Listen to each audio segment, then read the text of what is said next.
Hi, I'm Ben Droz, and we're in Colorado at the NOCO Hemp Expo. And I'm here with Edward Woodford, who has come from Chicago. He is with SeedCX, and that's an exciting company, and I'm very happy to have you here. Thanks for having me, Ben.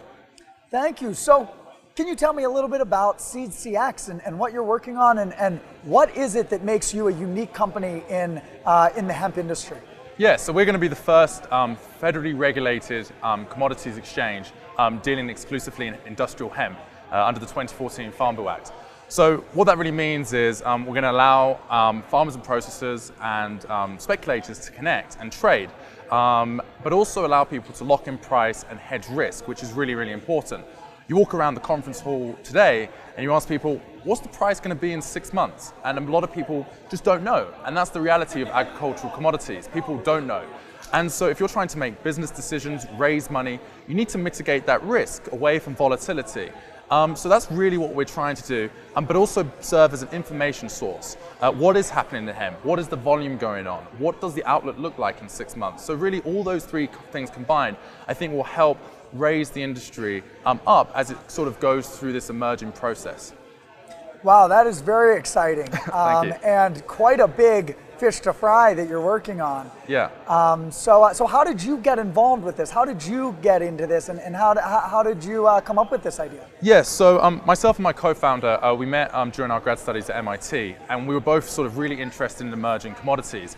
And we started to look at industrial hemp, the way that it's used in so many products, but also some of the risk profiles that exist in hemp. You know, there's a lot of unknowns. And this is precisely where the tools of finance can really help people. And just the reaction from talking to people today, people instantly see the issue. They need to connect to people, and they need to hedge risk, and they need information. And these are the three things that we're trying to provide.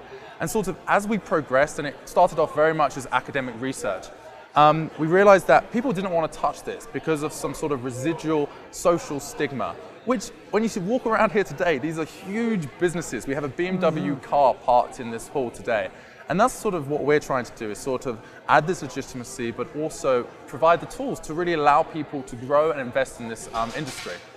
Absolutely, and you know, the stigma has changed so much in the past few years. The timing of what you're doing is great timing. No, I appreciate it. And I mean, a lot of the stigma is changing because of new companies, but also sort of, you know, the congressional work that you've been doing at Vote Hemp and all the other people, you know, talking to congressmen and really educating. And that's really the big thing, is education. And I think that's one of the things that we're trying to do, which is, you know, when people can trade this throughout the United States, when institutions can trade this, just like corn, oil, gold, it really changes people's perceptions, and it's really, really palpable. So I think that's one of the exciting things that we're trying to do, is change that perception as well, along with all the great work that you're doing at Vote Hemp, but also a lot of these other companies are doing as well. Absolutely, and I think that this is just what the industry needs to really add that legitimacy.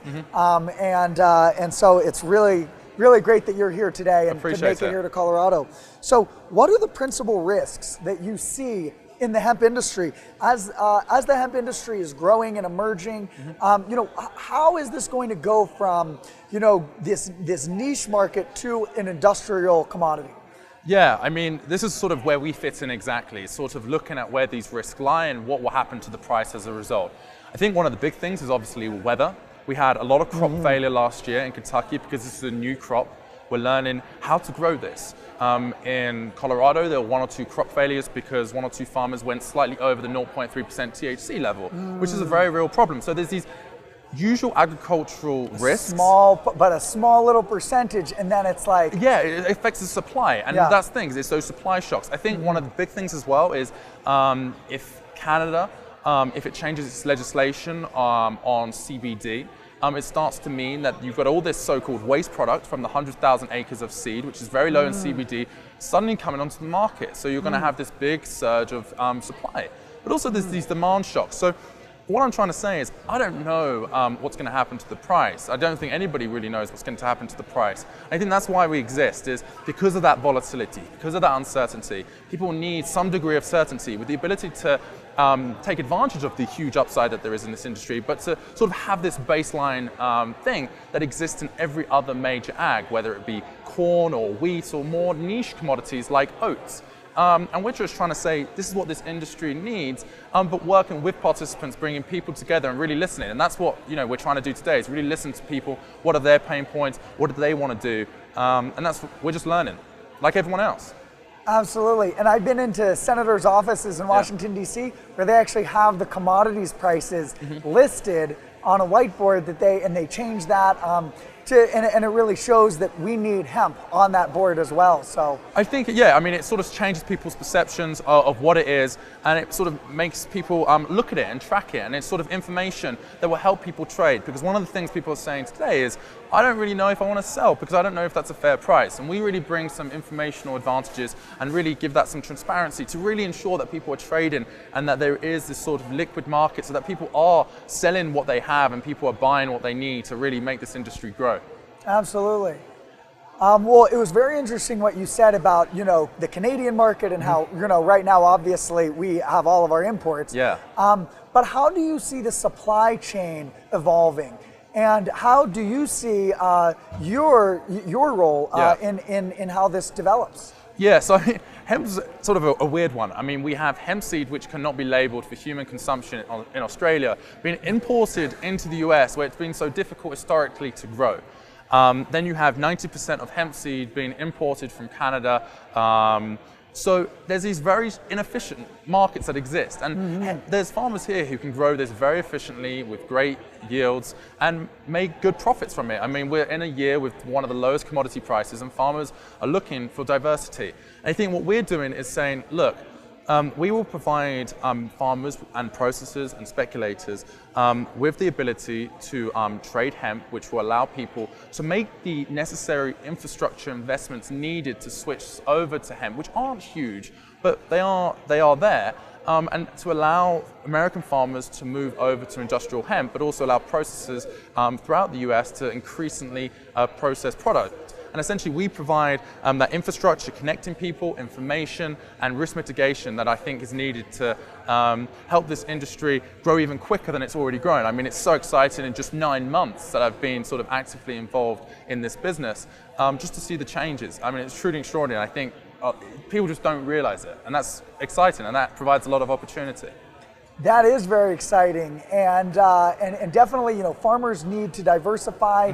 There's a lot of risk farmers already are facing, and the ability to diversify, I think, is so important. And it sounds like you have really thought a lot about how you can really help farmers, businesses, buyers, all connect with each other to really help build this industry. So it seems like you're really motivated. What motivates you? Yeah, I mean, I think I first got into this thinking it was really cool, and I think it was that sort of cool factor which originally drew me. There wasn't much academic research. It is very cool. I mean, it's amazing. Cool. I mean, just look at the things that have been done here.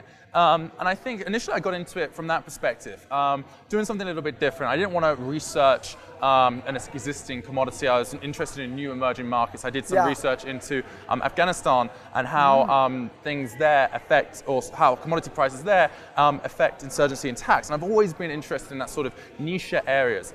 Then I sort of started to get into this industry and realized there was this opportunity and this need.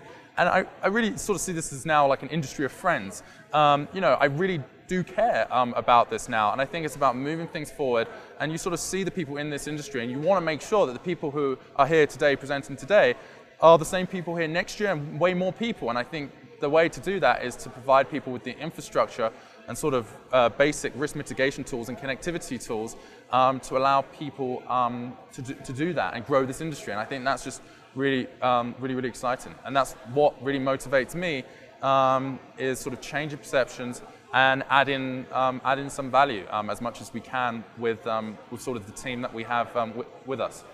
Absolutely.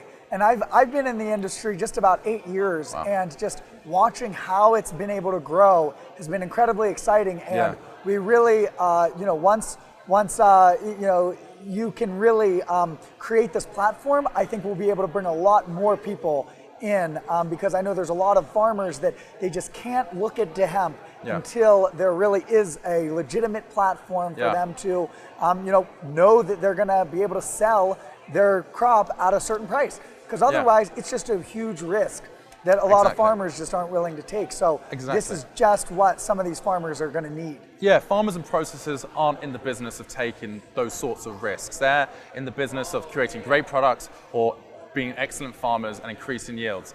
And you know, it's about taking out what is currently stopping them from farming and processing. And I think you're right, and I sort of appreciate it.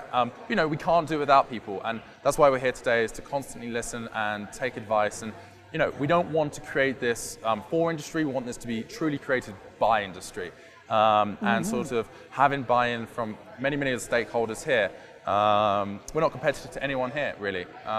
We hope that we add value to everyone here, or if we don't add value to you directly, to someone further along or behind you in the supply chain.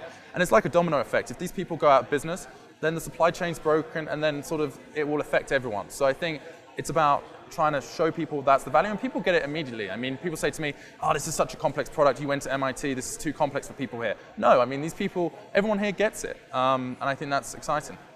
Absolutely, and this is a great, there's a great write-up in the Financial Times that you have here, but I also have just read that you closed one of the largest rounds to date in the hemp space.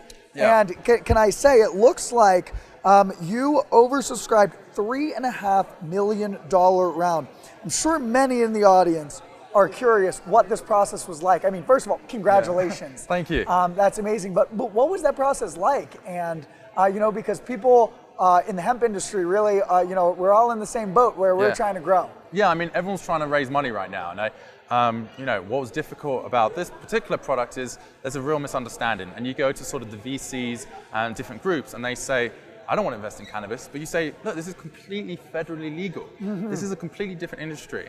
It doesn't matter to these people, a lot of them. They don't want to have the association or potential association. So, you know, we traveled around the United States. I didn't have any funding then. You know, I lived in 25 houses in 100 days, spoke to hundreds of investors. 1 in 12, I would say, invested. I mean, it's really just a numbers game. And, you know, we had a great amount of support from mentors and other entrepreneurs who really helped and guided us. But it really is just that numbers game, trying to constantly refine your product and your offering. But yeah, I mean, it was flattering that we were oversubscribed in the end. We closed a $3.5 million round. But you know, it was tough getting there, and suddenly you reach this inflection point, and that was exciting when you reach this inflection point where people sort of fear missing out, investing in sort of in us. And I think a lot of it was also hemp was moving so quickly. Hemp was suddenly becoming in the press, and that really helped us. And we hope that we will also help people raise, because if people have clarity into this market, they're more likely to invest. And so I hope what we're doing provides some of the context background for that. Absolutely, and that is very exciting. I mean, it sounds like it's just a lot of work. I mean, you literally were just talking to everybody you could, and really doing a great job at it, though, it sounds like. Well, yeah, 1 in 12 is not the greatest success rate, but yeah, I mean, we got there. Well, in the hemp industry, it's been very difficult, but you're absolutely right. So to clarify, you know, in order to be traded on this commodities platform, it has to be federally recognized, which means it has to contain less than 0.3% THC. Yeah. And that is what was defined in Section 7606 of the 2014 Farm Bill. Yep, exactly. And so you are going to maintain a strict compliance to that, and that is how you are able to get your investors. Yes, I mean, part of it was basically showing that we had the team, the knowledge to sort of take advantage of this emerging commodity. But we are solely focused in hemp. There was this sort of residual stigma, and I think that's starting to lift. And I think hopefully if we are successful in what we're trying to do, and many of these other businesses in what they're trying to do, widening distribution channels, it will really sort of change this and make it a much larger product, which is really truly sort of exciting. And yeah, I mean, it's exciting times ahead. Absolutely. Well, we are at an exciting time. Yeah. There's a lot of industry growth that we're ready for, and you are lining yourself up and building the foundation to really be able to help this industry grow. So I'm so glad you could take the time to spend with us today. So thank you so much. Cheers. Thank you so much for being here. Is there anything else you want to? Where can we learn more about what you're doing? Yes. So we have a website called SeedCX.com. We're releasing white papers, information. You can subscribe to our newsletter, which will keep you up to date with our regulatory process. information on what we're doing, events, a little bit of information about our team. I mean, I'm just one person from a really good mix of people. So yeah, please do go to our website, and also just reach out to me at edward@seedcx.com if you have any questions or anything related to what we're doing. So I appreciate it. Wonderful. Thank you. Well, thank you so much. Cheers, Ben. And thank you for joining us. This is Ben Droz. This is Edward from SeedCX. And we are going to be signing off for now, but stay tuned for more later from the NOCO Hemp Expo.